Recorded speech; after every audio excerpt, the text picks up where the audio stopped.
Students, પ્રશ્ન number 6, ટકાને દશાંશ અપૂર્ણાંકમાં ફેરવો અને અપૂર્ણાંકમાં ફેરવી તેનું અતિસંક્ષિપ્ત રૂપ લખો. સૌ પ્રથમ જે આપણને રકમ આપી છે તે છે 150%, એટલે કે 150%.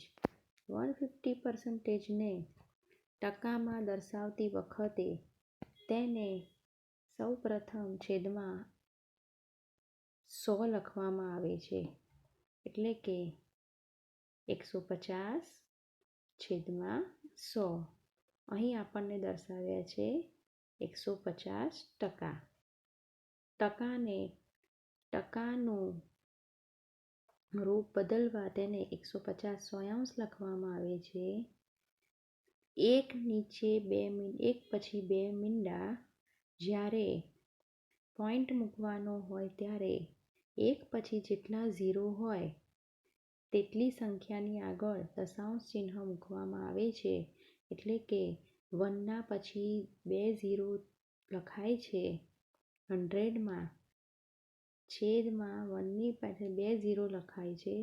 તેથી અહીં પણ બે રકમ પછી દશાંશ ચિહ્ન મૂકવામાં આવે છે, એટલે કે 1.50.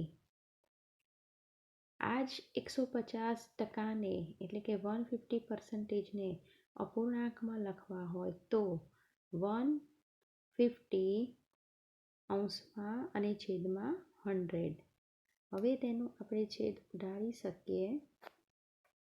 સરખા મીંડા ઉડાડી દીધા.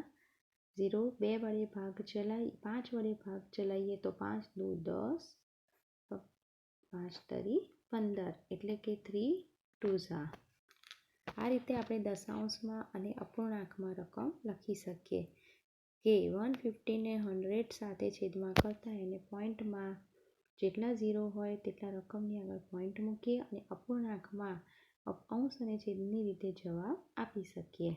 તે જ રીતે બીજું એક્ઝામ્પલ આપણી પાસે છે કે 20%. 20%ને આપણે દશાંશમાં અને અપૂર્ણાંકમાં દર્શાવીએ તો 20% દશાંશમાં લખેલા છે તો તેને પર્સન્ટેજમાં લખવા માટે 20/100, એટલે કે 100માં 2 ઝીરો આવે છે, એટલે કે 2 રકમની આગળ દશાંશ ચિહ્ન આપણે મૂકીશું, એટલે કે 0.20 જવાબ બનશે. 0.20. આ જ રકમને આપણે અપૂર્ણાંકમાં દર્શાવીએ તો 20 અને 100 છેદમાં. હવે આપણે ભાગ ચલાવીએ તો 0 0 જતા રહેશે. 2 5s 10. ઉપર કોઈ રકમ ન હોવાથી 1 લખીશું અને છેદમાં 5 લખીશું. આ રીતે દર્શાવેલ ટકાને દશાંશમાં અને અપૂર્ણાંકમાં લખી શકાય. દશાંશમાં એટલે કે દશાંશ ચિહ્નનો ઉપયોગ કરવાનો, અપૂર્ણાંકમાં એટલે કે અંશ અને છેદનો ઉપયોગ કરવાનો. હવે પછીનો પ્રશ્ન આપણે જોઈએ તો એક મતદાન ક્ષેત્રમાં 15,000 મતદાર છે, જેમાં 60%એ મતદાન કર્યું છે, તો મતદાન ન કરનાર ટકાવારી શોધો. તમે શોધી શકશો કે કેટલા મતદારોએ મતદાન નથી કર્યું. તો સૌ પ્રથમ મતદારો છે 15,000, એટલે કે 15,000. તેમાંથી 60%એ મતદાન કર્યું છે. તો આપણે અહીં જોઈએ કુલ મતદાર છે 15,000. મતદાન કરેલની ટકાવારી છે 60%. તો મતદાન ન કરનાર મતદારો કેટલા? તો ટોટલ ટકા હંમેશા કેટલાની ઉપર હોય? 100 ઉપર. ટોટલ 100% હોય, તેમાંથી મતદાન કરેલી ટકાવારી 60 માઇનસ કરીએ તો મતદાન ન કરનારની સંખ્યા આપણને મળી જાય. ટોટલ ટકા હંમેશા 100 પર હોય, તેમાંથી મતદાન કરેલી ટકાવારી માઇનસ કરી એટલે મતદાન ન કરેલી ટકાવારી આપણને મળી. તો મતદાન ન કરનારની સંખ્યા કેટલી થાય? ટકા તો આપણને મળી ગયા કે 40%એ મતદાન કર્યું નથી. તો ન કરનારની સંખ્યા કેટલી થાય? તો ટોટલ વસ્તી કેટલી છે? 15,000. તેમાંથી કેટલા લોકોએ મતદાન કર્યું છે? તો 60% મતદાન કર્યું છે. અને કેટલા લોકોએ નથી કર્યું? તો 40% નથી કર્યું. એટલે કે ટોટલ ફિગર 15,000 છે, 15,000. તેમાંથી મતદાન નથી કરેલી ટકા લીધા, એટલે કે 40%. ટકાને હંમેશા અંશ અને છેદમાં લખીએ અપૂર્ણાંકની રીતે તો અંશમાં 40 અને ટકાના હિસાબે 100 છેદમાં. હવે આપણે છેદ ઉડાડીએ તો 0 0 ઉડી જશે, આ 0 અને એક 0 અહીંથી. એટલે 15 4 60 અને 2 0 કરેલા છે, એટલે 6000 મતદારોએ મતદાન નથી કર્યું. સૌ પ્રથમ આપણે 100%માંથી -60% મતદાન કરેલું માઇનસ કર્યું, એટલે મતદાન ન કરનાર ટકાવારી 40% થયા. સંખ્યા શોધવા માટે કુલ સંખ્યાને મતદાન ન કરેલી ટકાવારી સાથે ગુણાકાર કર્યો, એટલે કે 40% હોય તો નીચે 100, એટલે કે 40/100. 0 0 જતા રહ્યા, એટલે 6000 મતદારોએ મતદાન નથી કર્યું. 6000 મતદારોએ મતદાન નથી કર્યું. મિતા પગારમાંથી ₹4000 બચાવે છે. જો તેના પગારના 10% હોય તો તેનો પગાર કેટલો હશે? કે તેનો પગાર એવો તો કેટલો હશે કે તેના પગારમાંથી 4000 બચાવે છે, તો આપણે એમ કહી શકીએ કે તેને 10% બચાવ્યો. તો એનો ટોટલ પગાર કેટલો હશે? તો આપણે સમજીએ કે મિતા પગારમાંથી 10% બચાવે છે. તો ધારો કે તેની આવક આપણે ધારો કે X ધારીએ, કે કદાચ તેનો પગાર X હોય તો Xના 10% એટલે કે 4000 થાય છે. તો મિતાની બચત X ગુણ્યા 10%, ટકા હોય એટલે નીચે આપણે 100 ટકાનું નિશાન હટાવી લઈએ અને છેદમાં 100 લખીએ, એટલે X ગુણ્યા 10/100. પણ આપણને રકમ કેટલી બતાવી છે 10%ની? તો 10%ની રકમ બતાવી છે આપણને 4000, એટલે કે 4000. તો આપણે ધારો કે X પગાર ધાર્યો છે ગુણ્યા 10%, આપણે તેની બચત ગણીએ તો ગુણ્યા 10 ટકાના હિસાબે, અને બરાબર 4000 બચાવે છે. તેથી 4000, એટલે X ગુણ્યા 10/100 = 4000. મિતા તેના પગારમાંથી ₹4000 બચાવે છે. જો તેના પગારના 10% હોય તો તેનો પગાર કેટલો હશે? તો એના એવા કેટલો પગાર હશે કે તેના 10% બચાવે, તો આપણે એમ 4000 બચાવ્યા તો આપણે એમ કહી શકીએ કે તેને 10% પગાર બચાવ્યો. તો મિતા પગારમાંથી 10% પગાર બચાવે છે, એટલે કે તેની આવક આપણે ધારીએ કે ₹X છે.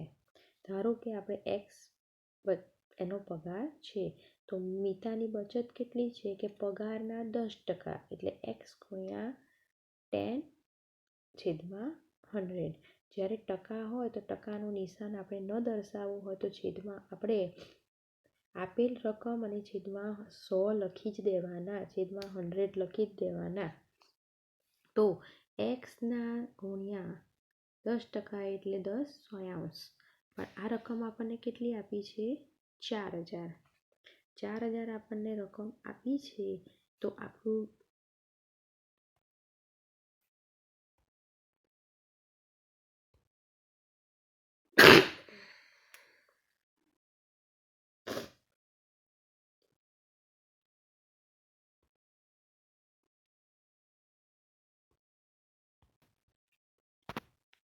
આપણું સૂત્ર બનશે કે મિતાની બચત બરાબર X ગુણ્યા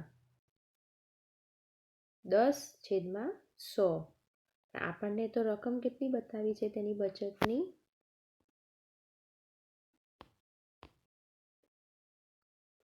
4000. એટલે આપણું સૂત્ર બનશે કે X ગુણ્યા 10/100 બરાબર 4000. એટલે કે X શોધવા માટે એક્સને શોધવા માટે એક્સ બરાબર 4000 આપણે આ 10 સોયાંશને ડાબી બાજુથી જમણી બાજુ લઈ જઈએ એટલે તેના 100 દશાંશ થઈ જાય. 10 સોયાંશના 100 દશાંશ. અંશની રકમ છેદમાં જશે અને છેદની રકમ અંશમાં જશે. તો એક્સ બરાબર 4000 ગુણ્યા 100 દશાંશ. 0 0 જતા રહેશે. તો બાકી રહ્યા 40000. તેથી મિતાનો પગાર ₹40,000 હશે, એટલે કે 40,000 હશે. કારણ કે મિતા તેના પગારમાંથી 10% બચાવે છે, 4000 બચાવે છે, જે આપણે 10% કહીએ છીએ. તો તેનો પગાર કેટલો હશે? આપણે પગાર એક્સ ધાર્યો તો એક્સ ગુણ્યા 10 સોયાંશ. તો આપણી પાસે જવાબ તો છે જ કે તે 4000 બચાવે છે. તો એક્સ ગુણ્યા 10 સોયાંશ બરાબર 4000. એક્સ પગાર શોધવા માટે 4000 ગુણ્યા 10 સોયાંશ જમણી બાજુ જશે એટલે 100 દશાંશ. એક્સ બરાબર 40,000 એટલે મિતાનો પગાર 40,000 હોઈ શકે છે. નેક્સ્ટ, હવે આપણે જે વિદ્યાર્થી મિત્રો આપણે જે દાખલા ગણવાના છે તેની અંદર અમુક સૂત્રો આપણે યાદ રાખવાના છે કે મૂળ કિંમત એટલે કે કોઈપણ વસ્તુ ખરીદતા જે રકમ આપવી પડે તેને તે વસ્તુની મૂળ કિંમત કહેવાય છે. એટલે કે આપણે બજારમાં જઈએ અને કોઈપણ વસ્તુ ખરીદીએ તો વેચનાર આપણને જે કિંમત કહે છે તે તેની મૂળ કિંમત કહેવાય. જ્યારે પડતર કિંમત એટલે કે વસ્તુ ખરીદ્યા પછી તેના પર થતા ખર્ચાને ખરાજાતને કિંમતમાં ઉમેરતા વસ્તુની પડતર કિંમત મળે છે. ટૂંકમાં તેને પડતર કિંમત લખાય. કોઈપણ વસ્તુ આપણે બજારમાંથી લાવ્યા હોય, ધારો કે આપણે બજારમાંથી કબાટ ખરીદ્યું, પરંતુ આપણે લાવ્યા પછી તેના પર કલર કામ કે અમુક રિપેરિંગ કામ કર્યું તો તે તેની પડતર કિંમત થઈ. એટલે કે બજાર આ લાવેલ કબાટ આપણને આટલી કિંમતમાં પડ્યું એટલે તે તેની પડતર કિંમત થાય. જો કોઈ ખર્ચ થયો ન હોય તો વસ્તુની મૂળ કિંમત તેની તે જ રહે છે. વસ્તુને લાવ્યા પછી આપણે કોઈ પણ જાતનો ખર્ચો ના કર્યો હોય તો તે જ વસ્તુ રહે, તે જ તેની મૂળ કિંમત ને પડતર કિંમત એક જ રહે છે. વેચાણ કિંમત એટલે કે કોઈપણ વસ્તુ વેચતા જે રકમ ઉપજે તેને તે વસ્તુની વેચાણ કિંમત કહેવાય. ટૂંકમાં તેને વે.કી. લખી શકાય છે. કોઈપણ વસ્તુને આપણે વેચીએ અને આપણને જે પૈસા મળે તેને વેચાણ કિંમત કહેવાય. નફો કોને કહેવાય? તો મૂળ કિંમત એટલે કે પડતર કિંમત કરતાં વેચાણ કિંમત વધારે હોય તો તેને વેચાણ હોય તો નફો થાય. વેચાણ કિંમતમાંથી મૂળ કિંમત બાદ કરતાં નફો મળે છે. એટલે કે આપણે કોઈ વસ્તુ વેચીએ, કોઈ વસ્તુ બજારમાંથી જ્યારે આપણે ખરીદીએ છીએ, ધારો કે મેં બજારમાંથી બટાકા ખરીદ્યા, પરંતુ તે મેં ડબલ ભાવે બીજી કોઈ વ્યક્તિને ખરીદ્યા તો મારી મૂળ કિંમત કરતાં વેચાણ કિંમત વધી ગઈ, તેથી મને નફો મળ્યો કહેવાય. આ રીતે નફો બરાબર વેચાણ કિંમત અથવા માઇનસ મૂળ કિંમત. નફો બરાબર વેચાણ કિંમત માઇનસ મૂળ કિંમત લખી શકો, અથવા તો નફો બરાબર વેચાણ કિંમત માઇનસ પડતર કિંમત લખી શકાય. ખોટ મૂળ કિંમત કે પડતર કિંમત કરતાં વેચાણ કિંમત ઓછી હોય તો તેને ખોટ જાય. મૂળ કિંમતમાંથી વેચાણ કિંમત બાદ કરતાં ખોટ મળે છે. એટલે કે જ્યારે વસ્તુ આપણે બજારમાંથી ખરીદી હોય તેના કરતાં ઓછી કિંમતે આપણે કોઈ વ્યક્તિને વસ્તુ વેચીએ તો તેને ખોટ ગઈ કહેવાય. એટલે કે વસ્તુની વેચાણ કિંમત બરાબર મૂળ કિંમત પ્લસ નફો, અથવા તો વસ્તુની મૂળ કિંમત માઇનસ ખોટ. આ રીતે આપણે નફો અને ખોટના આપણે ઉદાહરણો જોઈ શકીએ. એટલે યાદ રાખવાનું કે ખોટ એટલે કે મૂળ કિંમત કરતાં વેચાણ કિંમત ઓછી હોય અને નફામાં હંમેશા મૂળ કિંમત કરતાં વેચાણ કિંમત વધારે હોય છે. આપણે અમુક સૂત્રો યાદ રાખીએ તો જ આપણને દાખલા ગણવામાં ઘણી સરળતા રહે છે. વસ્તુની મૂળ કિંમત કે પડતર કિંમત એટલે કે વેચાણ કિંમત માઇનસ નફો. એટલે આપણે સમજી ગયા કે મૂળ કિંમત કરતાં વેચાણ કિંમત વધારે હોય તો નફો થાય અને મૂળ કિંમત કરતાં વેચાણ કિંમત ઓછી હોય તો ખોટ જાય છે. નફો અને ખોટની ટકામાં ગણતરી કરવાની પણ છે. તો વેપારમાં થતો નફો કે ખોટ એ મૂળ કિંમત સાથે સંબંધ ધરાવે છે. જો મૂળ કિંમત સાથે જ સંબંધ ધરાવે, મૂળ કિંમત કરતાં વધારે કિંમત મળે તો આપણને નફો કહી શકીએ અને ખરીદેલી કિંમત કરતાં ઓછી કિંમત મળે તો તેને ખોટ કહેવાય. નફા કે ખોટના ટકા એટલે કે ₹100 મૂળ કિંમત કે પડતર કિંમત થતો નફો કે ખોટ, એટલે ટકા હંમેશા 100 પર જ ગણવાના હોય છે. નફો અને મૂળ પડતર કિંમતના ગુણોત્તરને 100 વડે ટકાવારીમાં ગુણવામાં આવે છે. નફો ટકામાં હોય ત્યારે નફો, આ સૂત્ર યાદ રાખવાનું છે કે જ્યારે નફો ટકામાં શોધવાનો હોય ત્યારે નફો છેદમાં મૂળ કિંમત આપેલી હોય કે આપણે જે તેના પર રંગ રોકાણ કર્યું હોય પડતર કિંમત ગુણ્યા 100. તે જ રીતે ખોટ શોધવાની હોય તો ખોટનું સૂત્ર પણ ખોટ છેદમાં મૂળ કિંમત કે પડતર કિંમત ગુણ્યા 100. આ જ્યારે આપણે દાખલામાં નફો અને ખોટના ટકા શોધવાના હોય ત્યારે યાદ રાખવાના રહેશે. તે જ રીતે હવે આપણે આગળના દાખલા તરફ ધ્યાન આપીએ. એટલે કે હવે આપણે સ્વાધ્યાય 8.3 નીચેના વાક્યો પરથી નફો ખોટ શોધો.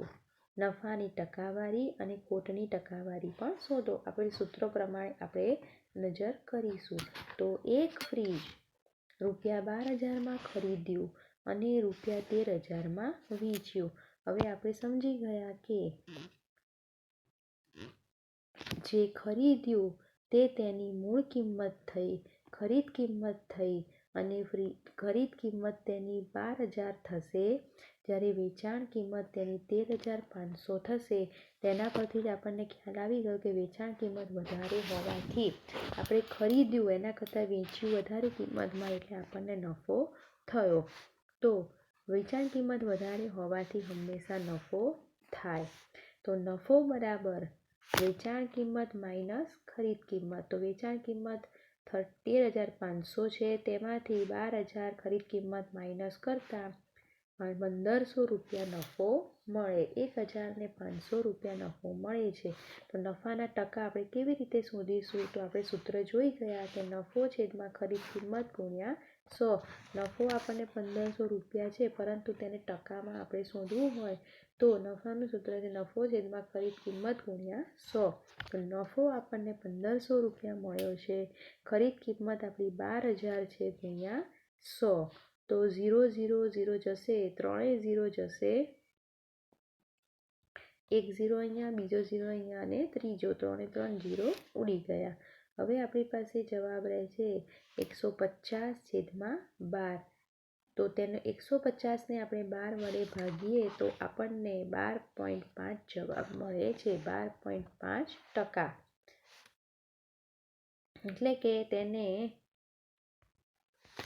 એટલે આપણને ખ્યાલ આવી ગયો કે 150/12 કરતાં આપણને 12.5 મળે છે, જે આપણો ફ્રીજના વેચાણમાં નફો છે. આ રીતે આપણે નફાના ટકા શોધી શકીએ કે નફો છેદમાં ખરીદ કિંમત ગુણ્યા 100. આ રીતે આપણે નફાના ટકા શોધી શકીએ. હવે આપણે બીજો એક દાખલો જોઈ લઈએ કે એક સ્કર્ટની પડતર કિંમત ₹250 છે અને 150માં વેચ્યું. એટલે કે આપણે લાવ્યા છીએ 250માં, તેમજ તેને વેચ્યું છે 150માં. એટલે પડતર કિંમત કરતાં વેચાણ કિંમત તેની ઓછી છે, એટલે આપણને ખોટ ગઈ, એટલે ખોટ જાય. તો ખોટનું સૂત્ર છે ખોટ બરાબર પડતર કિંમત માઇનસ વેચાણ કિંમત. એટલે કે કેટલી ખોટ ગઈ તે શોધવા માટેનું સૂત્ર છે કે આપણે કઈ કિંમતે ખરીદ્યું, પડતર કિંમત કઈ છે, આપણને કેટલામાં પડ્યું અને કેટલામાં વેચ્યું. તો 250 - 150. 250માં ખરીદ્યું અને 150માં વેચ્યું. એટલે 250 ઓછા 150 વધારે રકમમાંથી હંમેશા ઓછી રકમ માઇનસ કરતાં આપણને જવાબ 100 મળ્યો, એટલે કે 100 રૂપિયા ખોટ જાય છે. તો ખોટના ટકા શોધવા માટેનું સૂત્ર છે કે ખોટ છેદમાં પડતર કિંમત ગુણ્યા 100. તો હવે આપણે ખોટ જોઈએ આપણી કે ખોટ 100 છે, ત્યારે પડતર કિંમત 250 છે અને ગુણ્યા 100. તો અહીં 0 0 જતા રહેશે. 25 ચોક 100 છેદ ઉડાડી દીધો. 4 દાન 40, એટલે 40% ઘટના વેચાણમાં ખોટ જાય છે. સૌથી પહેલાં આપણે ખોટ કેટલી ગઈ તે જાણ્યું, તો આપણને 100 રૂપિયા ખોટ ગઈ અને ટકામાં લીધું તો ખોટનું સૂત્ર છે ખોટ છેદમાં પડતર કિંમત ગુણ્યા 100. તો ટકા શોધતા 40% ખોટ જાય છે. હવે આપણે આગળના દાખલા તરફ જોઈએ કે આપેલા ગુણોત્તર પદોને ટકાવારીમાં બદલો. એટલે કે આપણને જે ગુણોત્તર પદ આપ્યું છે તેને ટકામાં ફેરવવાનું છે. તો સૌપ્રથમ આપણને ગુણોત્તર આપ્યું છે કે 3:1. 3 ગુણોત્તર 1. 3:1 આપ્યું છે. તો સૌપ્રથમ આપેલ પદનો આપણે સરવાળો કરવાનો, એટલે કે 3 + 1 = 4. હવે સૌપ્રથમ પહેલું પદ એટલે સૌપ્રથમ માત્ર 3 લેવાના. તો 3 + 1 = 4, એટલે કે બંને પદની નીચે અંશ છેદમાં 4 આવશે. કેમ? કારણ કે બંને પદોનો સરવાળો 4 થાય છે. તો પ્રથમ પદ 3/4 ગુણ્યા 100. 100 કેમ લીધા? કારણ કે કોઈ પણ રકમને ટકાવારીમાં બદલવાની હોય ત્યારે તેને 100 વડે ગુણવામાં આવે છે. તો 3/4 ગુણ્યા 100, એટલે કે 25 ચોક 100 આપણે છેદ ઉડાડીએ તો 25 તરીને 75% પ્રથમ પદ મળ્યું. એટલે કે ગુણોત્તરને આપણે ટકાવારીમાં ફેરવીએ છીએ. અહીં પદ 2 છે, તેથી એક પદ લીધું. હવે આપણે બીજું પદ લઈએ. બીજું પદ આપણી પાસે છે 1. તો 1 ને 3 અને 1નો સરવાળો 4 થાય છે, તેથી 1/4 ગુણ્યા 100, કારણ કે ટકામાં ફેરવવાના છે એટલે 25 ચોક 100. તો 25 × 25.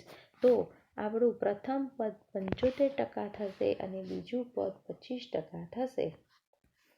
તે જ રીતે આપણને બીજું એક એક્ઝામ્પલ આપ્યું છે કે આપેલ ગુણોત્તર 2:3:5, એટલે કે અહીં 3 પદો આપેલા છે.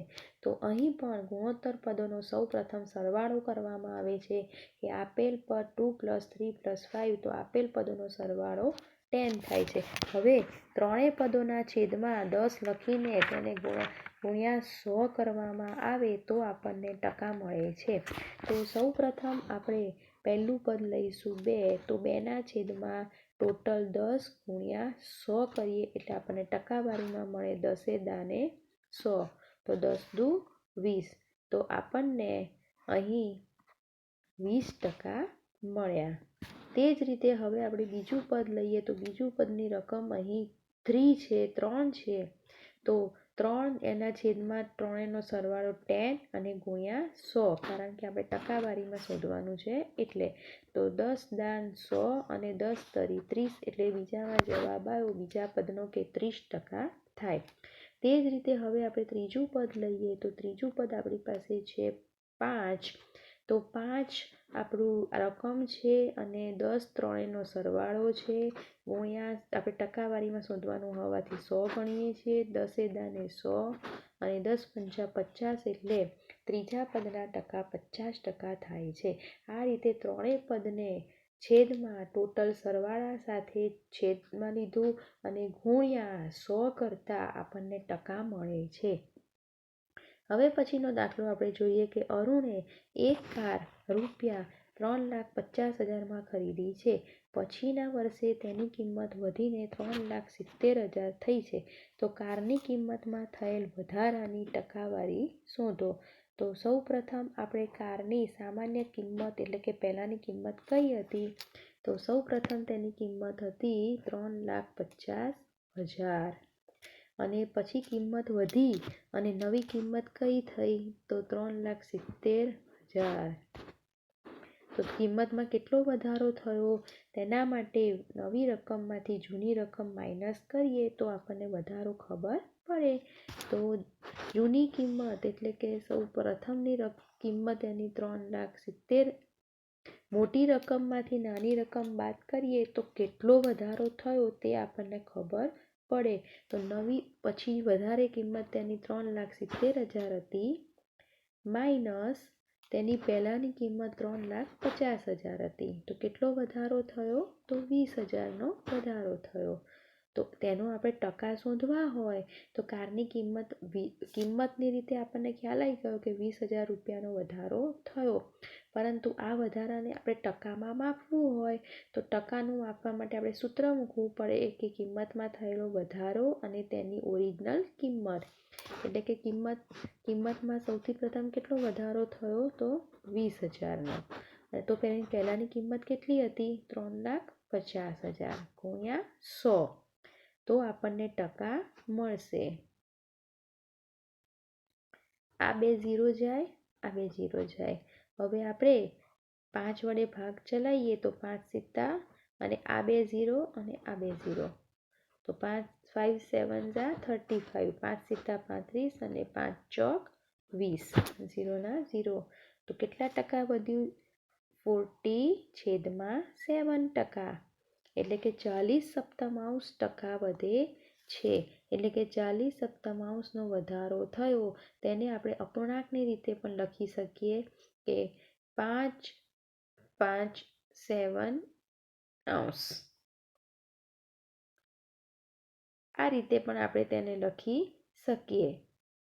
એટલે જે આપણને વધારો મળ્યો તે વધારાને ઓરિજિનલ કિંમત સાથે છેદમાં ભાગતા ગુણ્યા 100 કરતા તેની ટકાવારી આપણને મળે છે 40/7% અને તેને અપૂર્ણાંકની રીતે 5/5 આપણે લખી શકીએ છીએ. હવે પછી આપણે જોઈએ કે બીજું એક ઉદાહરણ આપણે જોઈએ કે જુહીએ એક વોશિંગ મશીન ₹13,500માં વેચ્યું છે. તેને 20% ખોટ ગઈ તો જુહીએ વોશિંગ મશીન કેટલા રૂપિયામાં ખરીદ્યું હશે? ધારો કે સૌ પ્રથમ આપણને વેચ્યું ખબર છે, ખોટ ગઈ ખબર છે, પરંતુ તેની ખરીદ કિંમત જે ઓરિજિનલ કિંમત પડતર કિંમત છે તે આપણને ખબર નથી. તો સૌ પ્રથમ આપણે ધારો કે કરીને મશીનની ખરીદ કિંમત શોધીએ.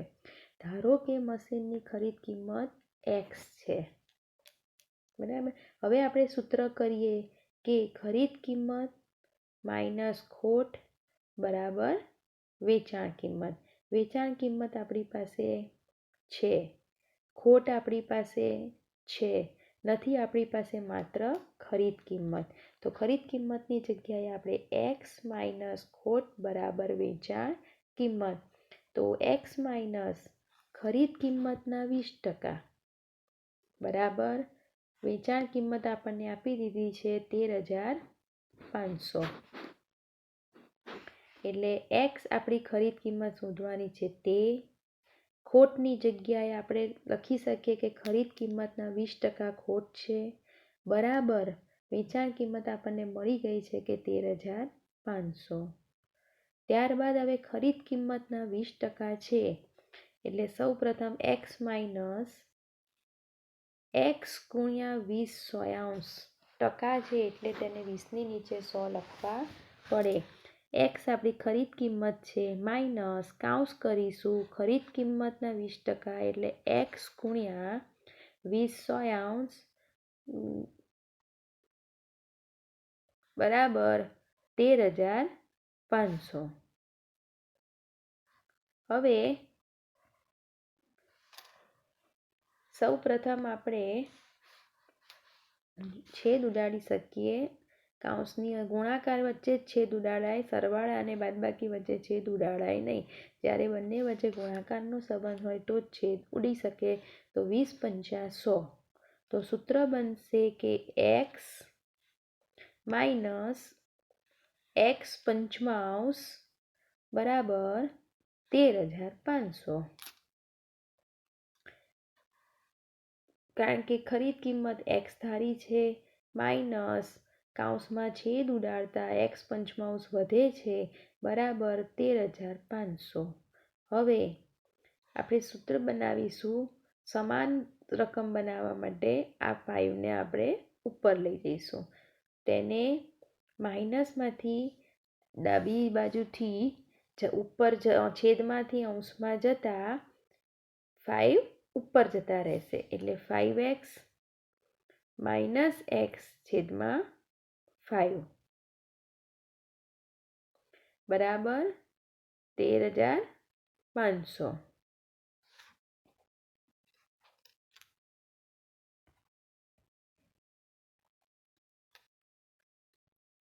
બંનેના છેદમાં 5 આવી જશે, એટલે કે બંનેના છેદમાં 5 આવી જશે. હવે 5x - 5 એટલે કે 5x અને 1x માઇનસ કરીએ એટલે જવાબ આવશે 4x બરાબર 13,500 ના 13,500. આ 5ને આપણે ડાબી બાજુથી જમણી બાજુ લઈ જઈએ એટલે ભાગાકારનો ગુણાકાર બની ગયો. એટલે 13,500 ગુણ્યા 5. હવે આપણે xની કિંમત શોધીએ. x બરાબર 13,500 ગુણ્યા 5 અને આ જે 4 છે એ અંશમાંથી છેદમાં ગયા એટલે તે ગુણાકારનો ભાગાકાર બની જશે. હવે આપણે છેદ ઉડાડીએ.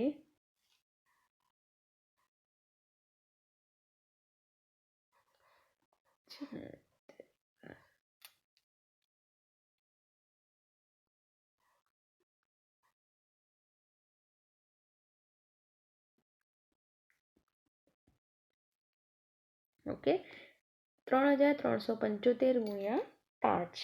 તો x બરાબર 16,875 રૂપિયામાં વોશિંગ મશીન ખરીદ્યું હશે.